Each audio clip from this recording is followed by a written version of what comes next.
Um, so my talk is Making Business Human, Delivering Great Experiences in a Connected Age. I'm going to get kind of oddly philosophical and big thinky for first talk of the morning, so I hope you're ready. I hope you had plenty of coffee.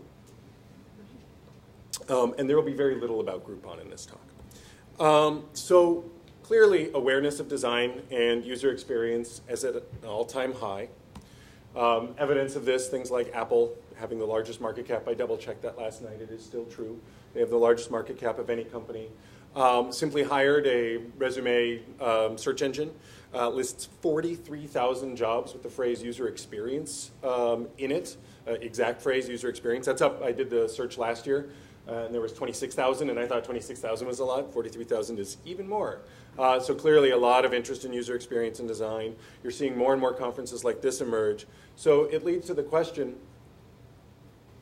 why are so many experiences so bad? So little pop quiz. Do you work in a company with an org chart where you have a clear hierarchical reporting structure?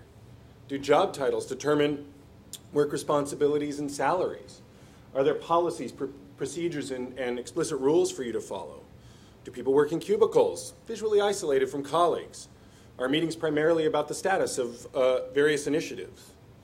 If you're in-house, when you're engaging consultants, do you issue an RFP and require that deliverables, and require a list of deliverables that will be delivered within a certain specified time?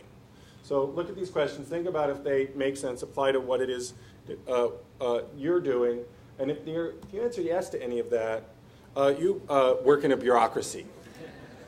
The thing is, many people assume that bureaucracy is just how work gets done. But it turns out bureaucracies were created for a purpose. But we've been steeped in bureaucratic ways for so long. We've forgotten that. We mistake it for just how things are. Bureaucracies were created for a very specific purpose. That purpose was twofold. One, to manage communication on massive railroad lines. There was a problem that the New York and Erie Railroad had. That's okay. Oops.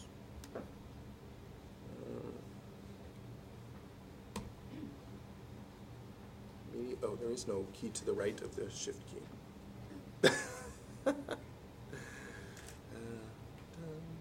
Okay, let's see if this works. Railroad lines.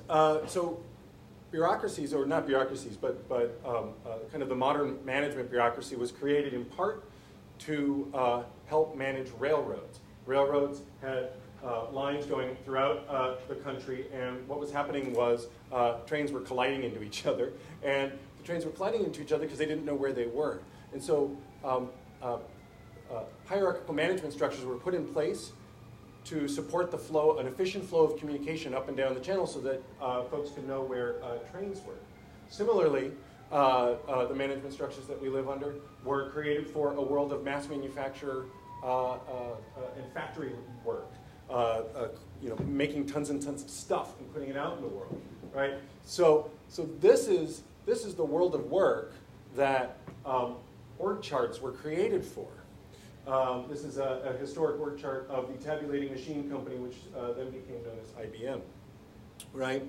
The org chart is a manifestation of that organizational structure that supported things like railroads and factories, and which you can now see made evident in the real world through things such as the cube farm, right? So I see cubicle farms as kind of this physical manifestation of the lines and boxes of an org chart.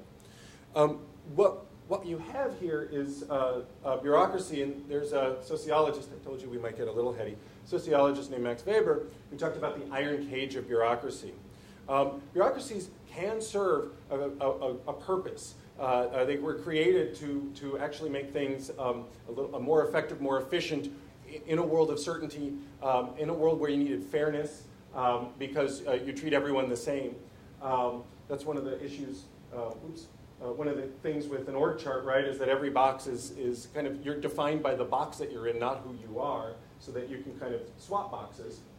So you have this iron cage of bureaucracy. What happens is in an iron cage of bureaucracy, you remove the human from the equation, and the system ends up running things, right? And the whole point of bureaucracy is it doesn't matter who is in it as long as the system is being engaged in. And this kind of bureaucratic thinking from the industrial and information age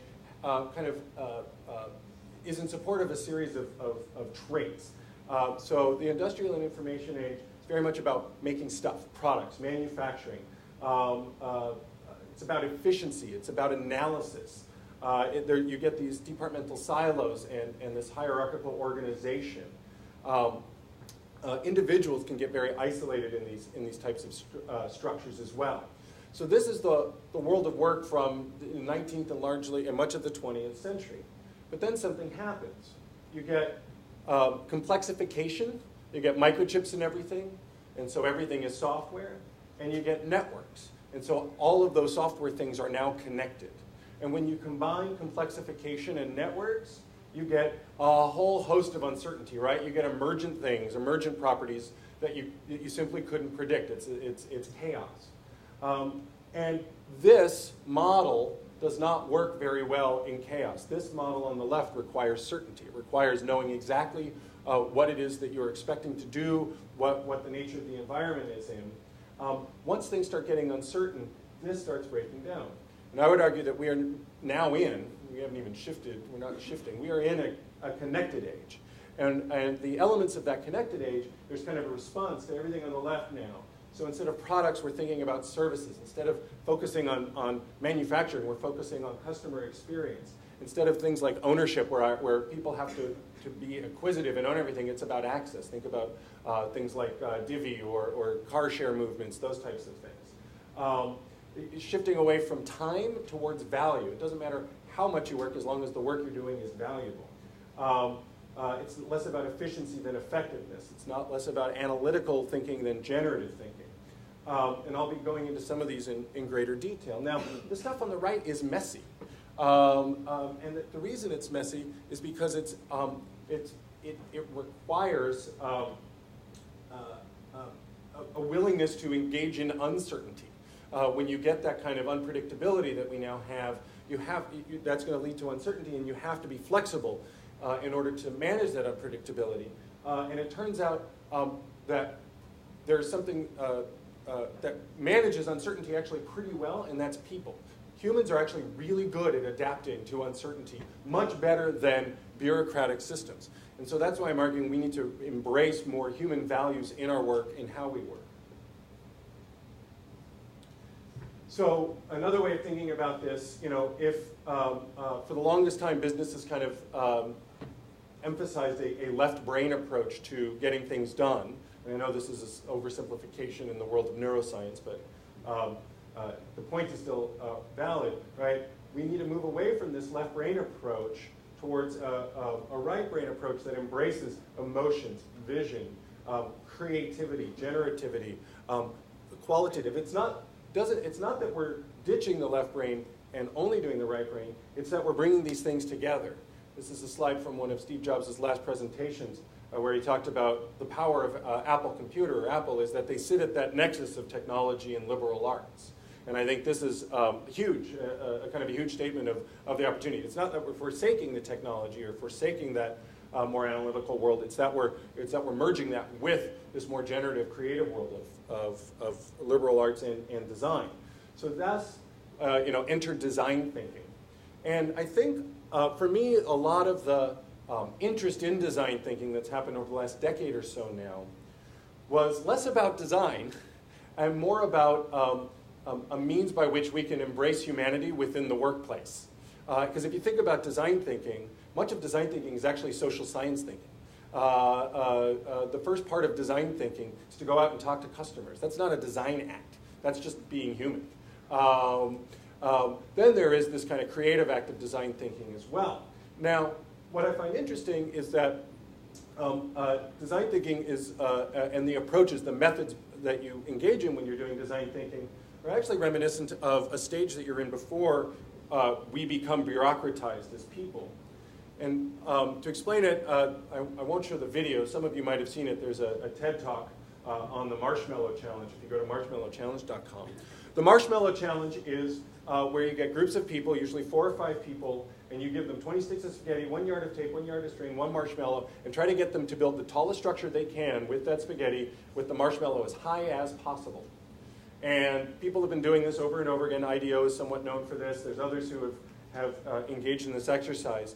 And again, the folks who do the best, well, the folks who do the worst are MBAs, no joke, because they get paralyzed by these requirements and then overthink it and then only start making stuff in the last minute before, because I think you have 16 minutes or something. Only in that last minute or two do they start actually building something when they realize they have to. The folks who do the best are engineers, structural engineers, which you'd hope. The folks who do the next best are kindergarten school graduates. And the reason kindergarten school graduates do better than almost anyone else, apart from those for whom structural engineering is their career, is because they don't think about it. They just start trying, right? They're active prototypers, to use the argot of design. They just start building from the moment they begin. They're just putting things together and it breaks, and oh, that didn't work, let's try something else. And so they end up being able to iterate through a lot of possibilities much more quickly than others because they're not so bogged down by, oh, I have to plan it out and do it just right, etc.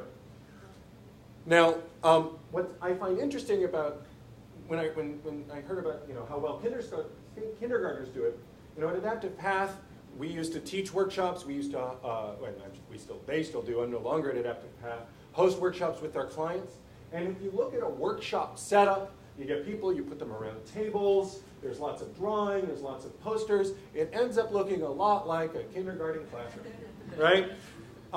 And the kindergarten classroom is where you see evident, I think, a lot of those aspects of who we are as people and as whole people that we're now trying to bring into a work context, right?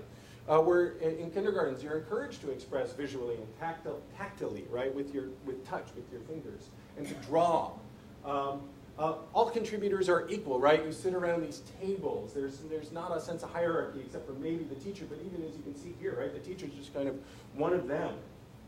And this is key to design thinking, right? When you bring people together, that regardless of title, all ideas are equal. And again, you see that here. And then something that for me, as you can tell, I move a fair bit more often, is this idea of kinesthetic engagement and a recognition that play is actually an important tool for thinking. Right? When we can use our bodies and not just sit there and be kind of simply like fingers or only our hands, but when we can use our whole bodies, you actually engage in different kind of neurological processes, and it leads to certain types of creativity. And again, with design thinking, those workshops, there's a lot of moving around, putting stuff up on walls, drawing, talking, that kind of physical engagement, right? And so I think, how can we embrace these kind of kindergarten qualities, characteristics, and bring them into our world. Now, what happens, of course, after kindergarten, kids start entering 1st and 2nd grade. They start sitting in desks, start sitting in rows, preparing them for, Cube Farm, where it's not just a job, a way of life, which is kind of sad that we start kind of structuring them and ordering them so soon. So, the other thing, another quality of this that I wanted to touch on is this idea of the hierarchical and hyperlinked. If you remember, this image of this org chart. This is a very hierarchical organization, very top-down, very departmental. The reality is, though, that in this modern world, if you remember also this shift from products to services, in order to deliver services, you end up needing to work across the org chart, right? And this is something that a lot of organizations have a really hard time with. In fact, in the shift from products to services, this is probably the single biggest issue. At Adaptive Path, when we would work with clients, we would often find ourselves bound up in a very particular departmental silo. But through our customer research, we realized that customers were kind of going across. They were unknowingly to them, of course, they were touching all kinds of different parts of the organization, but the organization wasn't set up to collaborate in that way, right? You're often having to work in this regard. Thinking back to that image from Steve Jobs' keynote, This is actually my favorite passage from the book Steve Jobs, the biography by Walter Isaacson. Jobs did not organize Apple into semi-autonomous divisions. He closely controlled all his teams and pushed them to work as one cohesive and flexible company with one profit and loss bottom line. We don't have divisions with their own P&L, said Tim Cook. We run one P&L for the company. This is the company with the largest market cap on earth, right? Sees itself as one giant organism. And I think there's something there, right? It's not about a bunch of these autonomous divisions that are often competing with each other for resources or whatever. One organization whose purpose in life is to deliver great products and deliver a great customer experience. So I've been recently thinking about, I've been thinking about this a lot over my career, but I've had some new ideas, new thoughts in terms of what is the role in an organization, what is the role in an organization of design and designers? How can we be integrated best within the organizations we're working to be most effective? I think something about designers that makes us, I'm hesitant to use the word special because I don't want to call us out as some elevated class, but a key difference between I think how designers operate within organizations and how many others do. We have this combination of empathy, right? Designers, if they're good and are doing good work, they're empathetic. They have this concern for the people who are using whatever it is they're creating, and they're able to get into those people's minds and appreciate what it would be like to use it. When you combine that empathy with systems thinking, right? The world we live in are these kind of complex systems of lots of moving parts and pieces. When you combine that empathy and systems thinking, what we've sensed is this need for human engagement and being human in our business before the rest of the organization. The other thing is that, and this is a realization I've had much more recently, just in the past year, pretty much since I've been working at Groupon. Design is this highly, or could be a highly leveraged, someone corrected me in a previous talk and said it's highly leverageable. Not everyone leverages it appropriately. Design is a highly leveraged function. Relatively small number of designers can have huge impact. So what do I mean by that? So this is a way of looking at the Groupon product organization. We have a lot of ex-Amazon people at Groupon, and so if you're familiar with Amazon, they have this 2-pizza team model, a lot of kind of small product teams. And that's how we organize. So I don't know how many there are, 30, 40 different product teams who are focused on different parts of the Groupon experience. And in total, there's about 500 to 600 PMs and engineers covering the entire product experience. That's both for consumers of Groupon as well as our merchants, the things that we create that face both. The design team, however, there's some typography challenges here, but the design team, we've organized in a way where we have a series of teams that engage with these products individually. We're about 50, so that's a 1 to 10 ratio. But what happens is these 50 folks are able to engage with the entire functioning of this product organization, right? And so with a relatively small team, 50 is a decent-sized design team, but a relatively small team, we're influencing the entire Groupon experience, right? And that's what I mean by leverageable. And so one of the opportunities for design is to figure out how to take advantage of that leverage.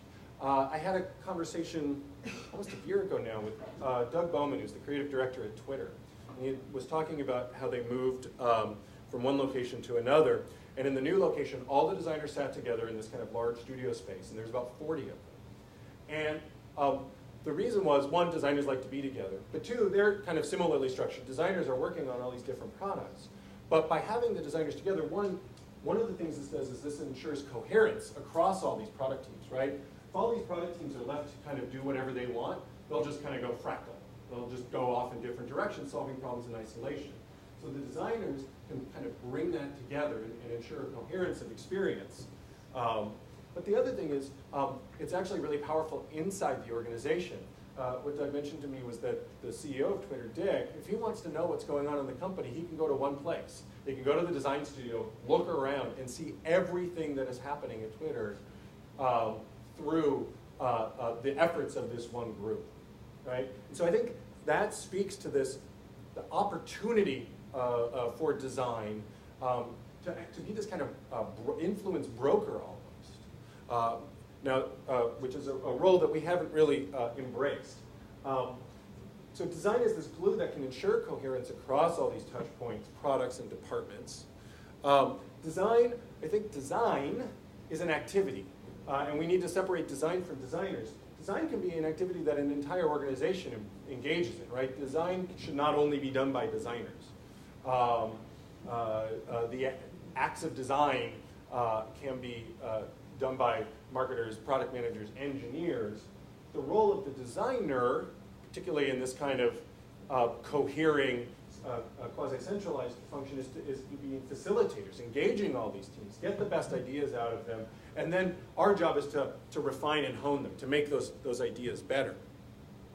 So I think there's kind of this new model for design, at least on the in-house side. I'm not talking kind of in agency land, but on the in-house side. Typically in-house, you either had an internal services firm where kind of briefs or requirements were thrown at a design team. Whatever designer was available would say, okay, I'll take it, would work on it from a week to a month, turn that back in, and then move on to something else.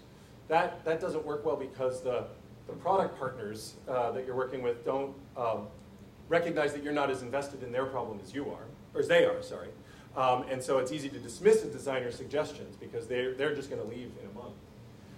And so what we've seen is this shift. A lot of organizations have designers embedded in product teams. But that leads to its, I think, own set of problems in that if those designers are not connected appropriately, you start getting these problems solved in isolation from one another and leading to experiences that when you bring them all together end up being challenging, confusing for the user.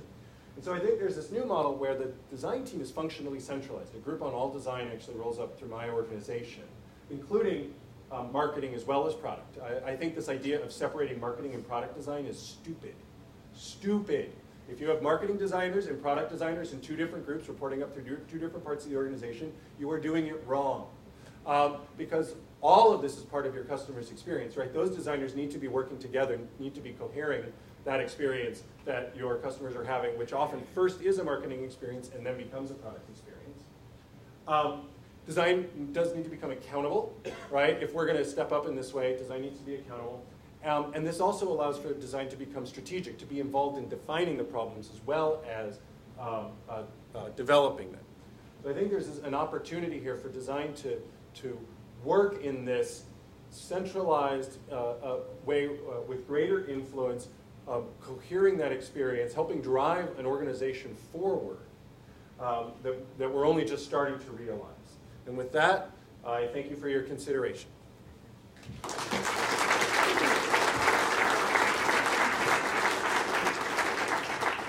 I guess we're doing questions. So I think we have time for two. I can actually see it. There's a woman way in the back and then another woman in red. So we'll start with you because I saw your hand first. Is there a microphone? Yep. Yes. Okay, so, I didn't realize I chose someone who was very difficult to get to. Yeah, her and then, and then the woman with in the red sweater. So I think we hear a lot that this is the age of design and that design is becoming more important. But on the flip side, I feel like there's also this focus on data in the same sort of industries and the same sort of companies that we work at. So I'm curious how you see sort of those two playing with each other and like how, like, you know, which one's more important or how we can... Yeah, I don't think there's a matter of one being more important than the other, right? So data is that kind of analytical left brain element that I was referring to, right? These things end up working, I think need to be integrated. Now, at a company like mine, design needs to drive clear, obvious, explicit business value, right? It's not just about making something look good, though we want to do that. It's about, I think we are very close to data. We just launched our new design today at Groupon.com. If you don't see the green. And we've been testing that in over the last month, so it's been very data aware, very conscious of that. And I think if we weren't, that would be foolish, right? Design could be harming the business if we weren't paying attention to that. I also think there's an opportunity for design. So one of the things I've been working on with my teams is making sure that all of my team members have a sense of what their success metrics are. Because I don't think in many organizations those are identified well enough early enough. And so what happens is that design review becomes subjective, and we want it to be objective as much as possible so that you can focus on, am I solving the right problem, not, I prefer this over that. So I think there's a way that we can use data to focus our design efforts towards that which matters and is important, and it becomes a tool that supports good and effective design as opposed to a tool that somehow will squash design opportunities. So I guess I just don't, I think they're two fairly different things that should be integrated as opposed to one kind of lording over the other. And we have, there's one more question. My question is very similar. You mentioned about impact being measured, and you mentioned designers being aware of specific success metrics. Could you speak to specific metrics for brand awareness rather than just click-through rates on websites, but how do you measure brand awareness? Difficultly. I mean, brand awareness is squishy. We have a market research team that we work with, and they're constantly running surveys, and so they're able to get statistically significant, quantitatively sound measures of people's opinions on in our case, the Groupon brand. We're also, with this website redesign, we wanted to see if the redesign was delivering on our brand values better than our old design. So we actually showed those designs to people and asked them a series of questions to try to see if they were taking away from it the traits and characteristics that we would hope they would based on our brand values. So I think there's ways to do it. That's always going to feel a little bit more like a black art because it's kind of squishy and subjective. If you do a baseline though, and then kind of continue to measure against that baseline, you should have a sense if you're moving your brain in the direction you want it to move. Yeah, so I mean, we use market research in that regard. So it's possible. You're never going to feel as confident in that as you are in explicit engagement metrics. That's the reality. Yeah. So I think that's it. So thank you for your attention.